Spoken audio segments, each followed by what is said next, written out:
It's been a while. This video is just a comparison of the old and the new Laura figure that I made. The one on the left was the first one made almost a year ago. Made using an FDM printer and painted with cheap artist acrylics. While on the right is the one made using a resin printer and also using proper airbrush paints. The models are of different poses, but that's because resin printers can achieve a whole lot more detail, which enabled me to make the updated 3D model with a lot more freedom. Still, the process of making it remains pretty much the same. 3D modeling and sculpting through Blender, I guess kind of a lot has changed.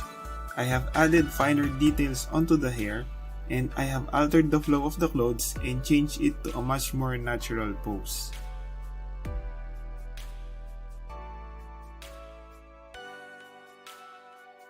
After the 3D model was done, 3D printing and test fitting was next, this time done in resin material. And then airbrush painting for the base colors and shading done with chalk pastels. Finally, assembly where it all comes together and you get to see your work become an actual figure. Currently, this is the most difficult from all the figures that I've made, mainly because Laura's outfit has several layers of clothes and details. Due to the several layers of clothes, I had to figure out a way to separate parts to facilitate the ease of painting while still being able to assemble the figure itself. A proper kit will always have to consider those factors, and in this case, I had no choice but to split the coat into multiple parts to enable full assembly. Sure enough, mistakes are going to happen, and because of that split coat idea, I made this mistake in painting. I'm just gonna fix it sometime later. This figure is far from perfect, and currently this is what I'm able to achieve. The lines could be more clean looking.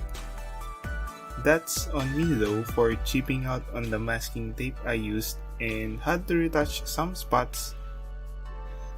A lot of people swear by the Tamiya tape and I just bought one, so I'll use it on the next figure project. On the flip side, comparing with the old Laura figure, there are several details added, particularly the buttons on the belt, the coat, and the shirt. They are now resin printed buttons instead of just a blob of paint on the old one.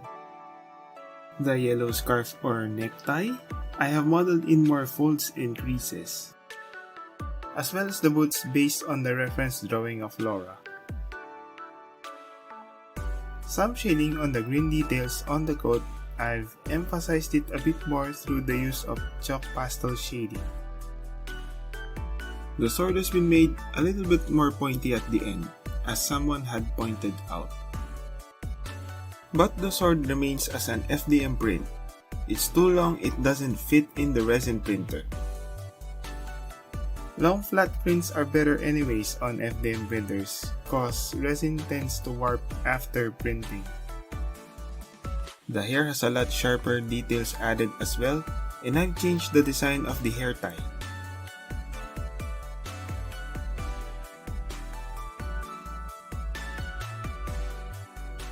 The shape of the face had been refined thoroughly as well. I guess this is what you call a year of improvement later. Going back to the boots, those are done with strings from a sewing kit, just threaded in with a needle. It makes it look more authentic that way. And that's about it guys, 7-figure project is complete. I hope this piqued your interest on what can be achieved with a lot of time, effort, 3D modeling, 3D printing, and painting. I usually post stuff on Twitter, then occasionally on Reddit, and here on YouTube once a project is ever done.